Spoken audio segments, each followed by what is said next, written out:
Bulletin का आगाज करें अहम खबर के साथ कि वफाकी अवान सनत और तिजारत के इंतखाबात में यूनाइटेड बिजनेस ग्रुप ने मैदान मार लिया। सदर, सीनियर नायब सदर और नायब सदर की नशिस्तों पर यूबीजी के उम्मीदवार कामयाब हो गए।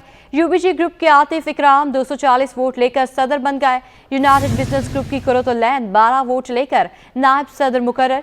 फयाज मगू ने 231 वोटों से सीनियर नायब सदर की सीट जीती। कामयाबी पर हामियों ने भरपूर जश्न मनाया। आपको बताएं कि वफाकी अवान सनत और तिजारत के इंतखाबात में यूनाइटेड बिजनेस ग्रुप ने मैदान मार लिया है। सदर, सीनियर नायब सदर और नायब सदर की नशिस्तों पर यूबीजी के उम्मीदवार कामयाब हो गए हैं। यूबीजी ग्रुप के आतिफ इकराम 240 वोट लेकर सदर बन गए। यूनाइटेड बिजनेस ग्रुप की कुरतुलैन 12 वोट लेकर नायब सदर मुकर्रर। फयाज मगू ने 231 वोटों से सीनियर नायब सदर की सीट जीती है। कामयाबी पर हामियों ने भरपूर जश्न मनाया है। आपको आगाह कर रहे हैं कि कल इंतखाबात थे और वफाकी अवान सनत और तिजारत के इंतखाबात में यूनाइटेड बिजनेस ग्रुप ने मैदान मार लिया है। सदर, सीनियर नायब सदर और नायब सदर की नशिस्तों पर यूबीजी के उम्मीदवार कामयाब हो गए हैं। यूबीजी ग्रुप के आतिफ इकराम 240 वोट लेकर सदर बन गए। यूनाइटेड बिजनेस ग्रुप की कुरतुलैन 12 वोट लेकर नायब सदर मुकर्रर कर दी गई हैं। फयाज मगू ने 231 वोटों से सीनियर नायब सदर की सीट अपने नाम कर ली है। कामयाबी पर हामियों ने भरपूर जश्न भी मनाया है। आपको फिर से बताते चलें कि वफाकी अवान सनत और तिजारत के इंतखाबात थे जिसमें यूनाइटेड बिजनेस ग्रुप ने मैदान अपने नाम कर लिया है, मैदान मार लिया है। सदर, सीनियर नायब सदर और नायब सदर की नशिस्तों पर यूबीजी के उम्मीदवार कामयाब हो गए हैं। यूबीजी ग्रुप के आतिफ इकराम 240 वोट लेकर सदर बन गए हैं। यूनाइटेड बिजनेस ग्रुप की कुरतुलैन 12 वोट लेकर नायब सदर मुकर्रर की गई हैं। फयाज मगू ने 231 वोटों से सीनियर नायब सदर की सीट जीती है। इस पर मजीद क्या तफसीलात हैं जानेंगे। वसीम इफ्तिखार हमारे साथ मौजूद हैं। जी वसीम, बताएगा कि कल जीत के बाद कैसे जश्न मनाया गया? जी बिल्कुल, कल जीत के बाद यूबीजी यूनाइटेड बिजनेस ग्रुप ने जो है वो मुनफरिद अंदाज में जो है वो जश्न मनाया। कामयाबी का बिलखुसूस ढोल की थाप पर जो है वो रक्स किए गए, फूल निछावर किए गए और यूबीजी जिंदाबाद के जो है वो नारे लगाए गए। गुज़श्ता रोज़ हमने देखा था कि इलेक्शन के दौरान काफ़ी जो है वो कशीदा सूरत हाल भी देखने में आई थी दोनों ग्रुपों के दरमियान और नारेबाजी भी देखने में आई थी, जबकि जो इंतजामिया थी उसके साथ साथ जो वोटर्स थे उनके दरमियान भी जो है वो काफ़ी तल्ख कलामी भी देखने में आई थी। काफ़ी कांटे का मुकाबला था और कांटे के मुकाबले के बाद रात जब यूबीजी को कामयाबी हासिल हुई तो यूबीजी जो है ने के जो सदर हैं बिलखुसूस आतिफ इकराम शेख और जो तमाम तो दीगर लोग थे जिसमें एस एम मुनीर मरहूम के साहबजादे एस एम तनवीर और जो दीगर यूबीजी के अहम रहनुमा थे जो चाहने वाले थे, हमदर्द थे, उन्होंने ज़बरदस्त जो है वो जश्न मनाया और उसके साथ साथ ढोल बजाए गए, फूल निछावर किए गए और इस अज़म का इज़हार किया गया कि तमाम तर जो इख्तलाफात हैं, झगड़ों को ख़त्म करके बिजनेस कम्युनिटी सनती तरक्की के लिए इकदाम किए जाएंगे, आगे बढ़ा जाएगा और माशी तरक्की के लिए जो है वो अज़म का इज़हार किया गया। जी, माशी तरक्की के लिए अज़्म का इज़हार किया गया है। वसीम इफ्तिखार ये भी बताएगा कि इससे पहले इन नशिस्तों पर कौन था और अब ये नशिस्तें जो हैं यूबीजी ले गया है, इससे पहले कौन जीता था इन नशिस्तों पर? जी, सदर इससे पहले जो इस नशिस्तों पे इकबाल शेख साहब थे जो कि सदर के हैसियत से FCCI में अपने फ़राइज़ अंजाम दे रहे थे और दीगर नायब सदूर थे, लेकिन कल हमने देखा है कि कांटे का मुकाबला जो है वो यूबीजी और बिजनेसमैन पैनल के दरमियान देखने में आया। इसके साथ साथ जो सदर थे आतिफ इकराम शेख जो कि मुंतखब हुए हैं, नौ मुंतखब सदर हैं FCCI के एपेक्स बॉडी के, वो काफ़ी खुश भी नजर आए, काफ़ी मुतमईन भी थे और उन्होंने जो है वो खूब सेलिब्रेशन की। इसी तरीके से साकिब मंगू साहब है जो कि सीनियर नायब सदर के तौर पे जो है वो कामयाब हुए हैं। आसिफ इनाम जो है जो कि नायब सदर के तौर पे जो है वो कल मुंतखब हुए हैं। तो दीगर सदूर मुंतखब हुए हैं मुल्क के मुख्तलिफ हिस्सों से और कल हमने देखा है कि मुख्तलिफ चैम्बर से जो है वो कराची फेडरेशन हाउस में जो वोटर्स थे, जो चैम्बर्स के अहदेदार थे, वो हक की राय दही इस्तेमाल करने के लिए आए। काफ़ी टेंस की सूरत हाल भी हमने कल देखी। कल शीशे भी टूटे फेडरेशन हाउस के, लेकिन उसके बावजूद बिल आखिर जो कामयाबी है वो यूबीजी की मुकद्दर बनी। जी वसीम इफ्तिखार, अपडेट के लिए आपका शुक्रिया। आम इंतखाबात में अपना मंशूर पेश करने के लिए सियासी जमातों ने हिकमत अमली मुरातब कर ली। MQM ने इंतखाबी मंशूर का इब्तिदाई खाका तैयार कर लिया है जिसमें मजबूत जिले को मजबूत पाकिस्तान की जमानत करार दिया गया है। इस हवाले से मज़ीद जानेंगे शुएब मुख्तार से। जी शुएब, बताइएगा। हाँ जी बिल्कुल, आम इंतखाबात में अपना मंशूर पेश करने के लिए सियासी जमातों ने हिकमत अमली मुरतब कर ली है। इस सिलसिले में एमकेएम पाकिस्तान ने अपना इंतखाबी मंशूर का इब्तदाई खाका जो है तैयार कर लिया है। मंशूर में मजबूत जिला को मजबूत पाकिस्तान की जमानत करार दिया गया है, जबकि इख्तियारात की निचली सतह तक मुंतकली के लिए गुज़िश्ता दिनों तजवीज़ किया गया बिल, उसकी तफसीलात भी जो है मंशूर में वाज़े की गई हैं। एमकेएम के मंशूर में सेहत, तालीम, सयाहत, गुर्बत के खात्मे से मुतालिक भी तजवीज़ दी गई हैं, जबकि सियासी इस्तेहकाम, कोटा सिस्टम के खात्मे, अक़लियतों के हुकूक, ख़वातीन को बाइख्तियार बनाने से मुतालिक भी मुख्तलिफ तजवीज़ दी गई हैं। बैनुल-अक़वामी ताल्लुकात को बेहतर करने से मुतालिक और इंसानी हुकूक, मीडिया की आज़ादी और करप्शन के खात्मे का भी एमकेएम के तैयार करदा मंशूर में जो है वो जिक्र किया गया है, जबकि एमकेएम के मंशूर में दहशतगर्दी के खात्मे, अमन अमान की सूरत हाल, अदालती इस्लाहात, इंफॉर्मेशन टेक्नोलॉजी की तालीम को आम करने का भी जो है जिक्र किया गया है। मंशूर में मौसमियाती चैलेंजेस से निपटने की तजवीज़, तवानाई के बहरान से निपटने और सनतो तिजारत को फरोग देने का भी जिक्र किया गया है। कन्वीनर एमकेएम डॉक्टर खालिद मकबूल सिद्दीकी की जानिब से इंतखाबी मंशूर से मुतालिक राब्ता कमेटी को आगाह कर दिया गया है। एमकेएम के तैयार करदा मंशूर पर तमाम रहनुमाओं ने इत्मीनान का इजहार किया है। मुताबिक बड़ी सियासी जमातें अपना मंशूर ताहाल अब तक पेश नहीं कर सकी हैं, जिसमें मुस्लिम लीग नून, JUI और PTI व दीगर शामिल हैं। जी, PTI और दीगर शामिल हैं। मंशूर पेश कर दिया गया है। इंतखाबात के हवाले से शुएब मुख्तार अपडेट कर रहे थे, आपका शुक्रिया। यहाँ आपको बताएं कि कराची के बेशतर इलाकों में पीने के पानी का मसला हल न हो सका। अख्तर कॉलोनी के मकीन बरसों से पानी से महरूम है। इस हवाले से मज़ीद जानेंगे अपने नुमाइंदे मीर केरियो से। जी बिल्कुल, शहर कराची यूँ तो कई मसाइल में घिरा है, लेकिन पानी का मसला जो है इस शहर का देरीना मसला है। इस वक्त मैं मौजूद हूँ शहर के इलाके अख्तर कॉलोनी में, जहाँ कई बरसों से इस इलाके के जो शहरी हैं वो पानी से महरूम हैं। इस वक्त हमारे साथ एक शहरी मौजूद हैं जो कि एक टैंकर के साथ ही खड़े, जो कि अपने घर में पानी टैंकर के ज़रिए जो पानी डलवा रहे हैं। तो हम उनसे मालूम करेंगे कि उनका क्या कहना है इस हवाले से। आप बताइए कि आप कब से जो है टैंकर खरीद रहे हो, कितने में फी टैंकर आप खरीद रहे हैं पानी? भाईजान, ये तकरीबन 12 साल हो गए इस इलाके में पानी नहीं आ रहा है, और ये टैंकर हम खरीद रहे हैं 3,500 का भी है। ये सरकारी किराए में ये 1,600 रुपये का है, और तकरीबन ये 10 से 12,000 रुपये का हमारा पानी का खर्चा है। और इस इलाके से तकरीबन एमकेएम, मुस्लिम लीग नून, पीपल्स पार्टी, मरवत साहब सब इस इलाके से खड़े हुए और जीते भी हैं, लेकिन उन्होंने पानी का मसला हल नहीं किया। और सईद गनी साहब जो से इस इलाके से 7 साल से MP है, वजीर बल्दियात रह के भी उन्होंने पानी का नहीं किया। और हमारी ये गुजारिश है कि वो कम से कम लाइनों में पानी आना चाहिए। फी टैंकर आपको कितने में पड़ता है? और ये जो सा सरकारी जो सा 1,600 का पड़ता है, और वैसे दूसरा डलाते हैं तो वो हमें 3,500 रुपये का मिलता है, वो भी 1,000 गैलन है।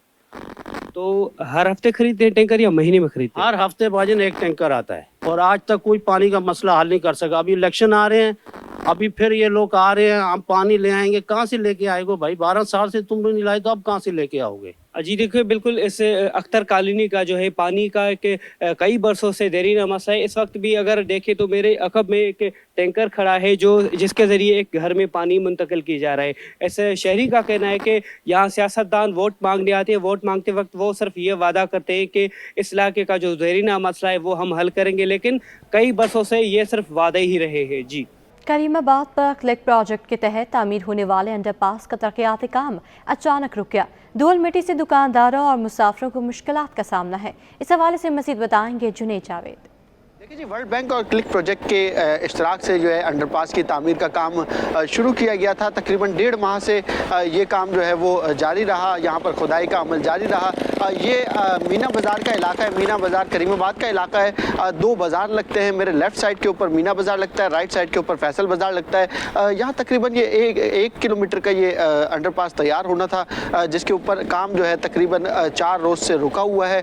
यहाँ पर हमने देखा कि माजी में जो है वो भारी मशीनरी क्लिक प्रोजेक्ट के तहत जो है वो यहाँ पर लाई गई थी और इसके ऊपर काम शुरू किया जा रहा था। यहाँ के जो दुकानदार हैं उनको भी खासा जो है तहफ़्फ़ुज़ात थे, क्योंकि यहाँ पर जब अंडरपास बनाने के लिए इन्होंने काम शुरू किया तो यहाँ से धूल मिट्टी और बहुत ज़्यादा जो गर्द गुबार था वो इनकी दुकानों में आ रहा था, बहुत ज़्यादा डिस्टर्ब हो रहे थे। मेरे कैमरामैन आपको दिखाएंगे कि पीछे की जानिब जो है वो इस वक्त भी जो है वो आपको बिल्कुल सन्नाटा छाया हुआ दिखा रहा होगा, जबकि यहाँ पर लोग जो है वो कचरा फेंकना अब लोगों ने शुरू कर दिया है। दूसरी जानिब इस अंडरपास के ऊपर काम रुकने से जो है वो मज़ीद जो है अब इसके तकमील के मराइल में जो है वो ताख़ीर जो है वो सामने आई है। ताहम यहाँ पर जो लोग रहते हैं और जिनका गुज़र होता है उनका यही मुतालबा है कि फ़ौरी तौर पर जो है इसको तामीर किया जाए ताकि यहाँ से ट्रैफ़िक की रवानी बहाल हो सके। गुज़िश्ता 1 महीने से ट्रैफ़िक की रवानी जो है मुकम्मल तौर पर जो है वो बंद है। जी आगे बढ़ें और आपको बताएं कि साल का आखिरी दिन और आखिरी इतवार शहरी पहुंचे समंदर किनारे। लोगों की बड़ी तादाद दो दरिया पर समंदर के हसीन नज़ारों से लुत्फ़अंदोज़ होती दिखाई दी है। इस हवाले से मज़ीद जानेंगे नुमाइंदे वसीम इफ्तिखार से। इस वक्त मैं दो दरिया के तफरीही मुकाम पर मौजूद हूँ, जो कि बड़ा मुनफरिद साहिली मुकाम है और यहाँ पर हम देख रहे हैं कि बड़ी तादाद में शहरी जो है वो मछली के शिकार में मसरूफ़ हैं। और आप देख सकते हैं कि माहीगीर भी जो है वो इस वक्त समंदर में मछलियाँ पकड़ने के लिए जा भी रहे हैं और मछलियाँ पकड़ के आ भी रहे हैं। लेकिन ये जो दो दरिया का साहिली मुकाम है, यहाँ पर समंदर के बिल्कुल किनारे बैठ के लोग मछलियाँ भी पकड़ रहे हैं। इतवार का दिन भी है, छुट्टी का दिन भी है। भाई, कितनी मछलियाँ पकड़ी आपने, क्या कहेंगे और कितना एंजॉय कर रहे हैं आप? एंजॉय तो बहुत ज़्यादा कर रहे हैं। अभी आगे थोड़ी देर हुई है फिशिंग करते हुए, अभी तक तो कोई फिश हाथ में नहीं आई है। बाकी ये एंजॉयमेंट बहुत अच्छी है, पुरसकून माहौल है। और वैसे भी आज 2023 का लास्ट डे, तो हमने बोला इसको एंजॉय कर ले। मैं और मेरी बेटी हम दोनों यहाँ आए हुए हैं। बाकी ये कि अच्छा तफरीही मुकाम है, अच्छा टाइम पास हो जाता है। अच्छा, ये मछली पकड़ने का आपका शौक है या फिर आप बस ऐसे ही आते हैं? नहीं, ये शौक है, सिर्फ शौक के हद तक। अच्छा, सिर्फ यहीं पर आते हैं या और भी जगह पे जाते हैं मछली पकड़ने के लिए? नहीं, इसके अलावा लॉन्च का होता है हमारा, और इसके अलावा जो है सुनहरा वाली साइड है, मुबारक विलेज है, और गिडानी वाली साइड है। ये साइडों के ऊपर हमारा फिशिंग का रहता है अमूमन। तो यहाँ पर आसानी से मछली लग जाती है या फिर मुश्किल होती है? ये वाला जो मुकाम है दो दरिया का, ये कितना आप लोग पसंद करते हैं? भाई, ये दो दरिया का जो मुकाम है ये तकरीबन अप्रैल के बाद जो है ना फिशिंग के लिए बहुत बेस्ट है। बाकी अदरवाइज अभी ठंड का मौसम चल रहा है तो उसमें इतना खास नहीं है, थोड़ा बहुत हो जाता है, इतना हो जाता है कि थोड़ा आपका टाइम पास हो जाता है। अच्छा, तो आज आपका प्लान ये है कि सारे दिन छुट्टी का जो है वो यहीं पे गुजारना है मछलियाँ पकड़ के, क्या कहेंगे इस हवाले से? बस आज का शाम 5 बजे तक का तो यही प्रोग्राम है कि 2023 का लास्ट शिकार करके ही घर जाए, कुछ ना कुछ लेके जाए, ताकि 2023 की कुछ आखिरी अच्छी यादें जो है हमारे साथ रहे दो दरिया की। जी बिल्कुल, ये थे शहरी जिनका कहना है कि दो दरिया के मुकाम पर यहाँ पर आए हैं, मछली पकड़ रहे हैं, सारा दिन यहाँ गुजारने का प्रोग्राम है, बल्कि सनसेट भी यहाँ पर देखेंगे। और कोशिश ये है कि कोई ना कोई मछली यहाँ से पकड़ के अपनी यादों को जो है वो यादगार बनाएं। इसके साथ साथ यहाँ पर हम देखते हैं कि लोग जो है वो आते हैं, खूब इंजॉय करते हैं। ये वो मुकाम है समंदर का जो कि इंतहाई करीब जो है हम देखते हैं कि पत्थरों पर बैठ के लोग जो है वो इंजॉय भी कर रहे होते हैं, मछली भी पकड़ रहे होते हैं और इसके साथ साथ अपने ज़िंदगी के लम्हात को जो है वो यादगार भी बना रहे होते हैं। यहाँ पे मुख्तलिफ़ इक़साम की मछलियाँ जिसमें दंदिया है और हीरा है, वो मछलियाँ यहाँ पर लगती हैं और लोग यहाँ पर आके खूब इंजॉय करते हैं। जी, छुट्टी का मज़ा दोबारा करने के लिए कराची के बासियों ने रुक किया नाश्ता पॉइंट्स का। शहरियों की बड़ी तादाद पहुंची करंगी की हलवा पूरी दुकान पर। इस हवाले से मज़ीद जानेंगे फरहान खान से। संडे का रोज और शहर के आए के शहरी अपने सुबह का आगाज जो है वो गर्मा गर्म हलवा पूरी के नाश्ते से ना करे, ऐसा तो हो ही नहीं सकता। इस वक्त मेरे अकब में आप देख भी सकते हैं कि कितनी लंबी लाइन जो लगी हुई है यहाँ पे जो है वो हलवा पूरी लेने के लिए लगी हुई है। ये कोरंगी फरजान बेकर्स की जो है वो मशहूर गर्मा गर्म हलवा पूरी है जो सुबह से ही बनने के लिए तैयार हो जाती है। इस वक्त जो हमारे साथ उनके ऑनर हम्माद भी मौजूद है, इनसे बात करते हैं। मुझे बताइए कि सर ये कब से आपके यहाँ रश लगना शुरू हो जाता है और लोग इस तरीके से लाइन में लग के हलवा पूरी का इंतजार करते हैं? देखिए, हमारा रश जो है माशाल्लाह सुबह 6 बजे से पूरी स्टार्ट हो जाती है और ये दोपहर 2 बजे तक रश रहता ही है, ख़त्म नहीं होता। हम पूरा कवर करने की कोशिश करते हैं। अच्छा, मुझे बताइएगा आपकी हलवा पूरी की क्या खास बात है जो लोग इतनी दूर दूर से आते हैं और लाइन लगा के हलवा पूरी की लेते हैं? देखिए, एक तो हमारी चने की तरकारी माशाल्लाह अच्छी है, दूसरा हमारा हलवा जो देसी घी में बना हुआ है। बस ये 2 स्पेशलिटी जो है कस्टमर को यहाँ तक लेके आती है। अच्छा, अच्छा, मुझे ये बताइएगा कि क्या हफ्ता इतवार वाले दिन ये हलवा पूरी होती है, उसके अलावा भी कोई नाश्ते के आइटम्स वगैरह होते हैं? नहीं, देखिए सिर्फ संडे को होती है और इसके अलावा हमारे पास बेकरी आइटम भी होता है, कचौरी भी होती है। फिलहाल तो यही। जी बिल्कुल, ये इस वक्त जो है हमारे साथ हमान मौजूद था। उनका ये कहना है कि हफ्ता इतवार वाले दिन जो है वो ज़्यादा रश देखने में आता है। लोग सुबह से ही जो है यहाँ पे आके लाइनों में लगते हैं और सबसे ख़ास बात इनकी ये है कि ये देसी घी के अंदर जो है अपनी हलवा पूरी और हलवा तैयार करते हैं, जिसके बाद जो है वो लोग दूर दराज से आके जो है वो इनकी हलवा पूरी के लिए लाइन लगा के इंतज़ार करते हैं और अपनी बारी का आने के बाद हलवा पूरी लेके अपने प्यारों के साथ खाने के लिए जाते हैं। जी। कराची में लगने वाले हफ्तावार बचत बाजार आवाम को महंगाई से रिलीफ फराहम करने का जरिया बनने लगे। राशिद मिन्हास रोड आला दीन पार्क के एतराफ लगने वाले इतवार बाजार में सामान सस्ता फरोख्त होने लगा। इस हवाले से मज़ीद जानेंगे आयमा खान से। हाँ जी बिल्कुल, इतवार के रोज़ शहरी जो हैं वो बड़ी तादाद में इतवार बाज़ारों का रुख करते हैं, चूँकि इतवार बाज़ारों में जो अशिया हैं, चीज़ें हैं वो मुनासिब दामों में मिल जाती हैं। यही वजह है कि इतवार वाले दिन छुट्टी का रोज़ होता है, शहरी जो है वो अपना वक्त निकाल के, अपना कीमती वक्त निकाल के इतवार बाज़ारों का रुख करते हैं और यहाँ पर मुनासिब दामों में अपनी मनपसंद अशिया जो है वो ख़रीद के लेके जाते हैं। इस वक्त हम गुलशन के इतवार बाज़ार में मौजूद हैं। यहाँ पर भी जो है वो शहरियों का खासा रश दिखाई दे रहा है, चूँकि कल से जो है वो स्कूल भी खुल जाएंगे और आज जो है वो बच्चों की भी छुट्टियों का आखिरी रोज़ है, तो शहरी जो है वो यहाँ पे इतवार बाज़ारों का रुख कर चुके हैं और यहाँ पे बड़ी तादाद लोगों की यहाँ पे मौजूद है जो मुनासिब दामों में अपनी मनपसंद अशिया खरीद रहे हैं। हमारे साथ दुकानदार मौजूद हैं, हम इनसे बात करते थे। बताइएगा इतवार बाज़ार कितने फ़ायदेमंद होते हैं शहरियों के लिए? अस्सलाम वालेकुम। ये तकरीबन 50% सस्ती चीज़ें मिलती हैं, यहाँ से मार्केट के रेट से कम रेट होता है और पूरे कराची से यहाँ लोग ख़रीदने आते हैं। यहाँ हम तकरीबन 10 साल से यही बाज़ार लगा रहे हैं। ब्रांडेड भी मिलता है, दूसरा भी मिलता है, इम्पोर्टेड चीज़ें भी मिलती हैं। यहाँ हर चीज़ मार्केट से 50% कम रेट पे मिलती है। अच्छा भाई, ये बताइएगा, चूँकि हम देख रहे हैं कि महंगाई बहुत ज़्यादा हो गई, तो महंगाई की वजह से लोगों का रश उसी तरह से बरकरार है या तो फिर जो है वो लोगों की तादाद अब कम हो गई है? नहीं, पहले तो बहुत रश होता था। जब ये कोरोना के बाद, कोविड-19 के बाद रश कम होता है बाज़ारों में। अभी तो फिलहाल सर्दी का सीज़न है, सब तरह के लोग आ रहे हैं चीज़ें ख़रीदने के लिए, तो अभी रश ज़्यादा। देखिए अभी पार्किंग में भी जगह नहीं मिलेंगे, पूरे कराची से लोग आते हैं यहाँ शॉपिंग करने के लिए। जी बिल्कुल, जैसे कि आपने सुना, हमारे साथ जो है वो दुकानदार मौजूद थे और इनका यही कहना है कि महंगाई तो अपनी जगह, लेकिन जो है चूँकि इतवार बाज़ारों में अशिया की कीमतें जो हैं वो मुनासिब होती हैं, कम दामों में जो है वो दीगर बाज़ारों के मुकाबले में यहाँ पे कम दामों में जो है वो चीज़ें मिल जाती हैं। यही वजह है कि शहरी जो है वो यहाँ का रुख करते हैं और अपनी मनपसंद अशिया, मनपसंद चीज़ें जो है वो यहाँ से लेके जाते हैं। जी।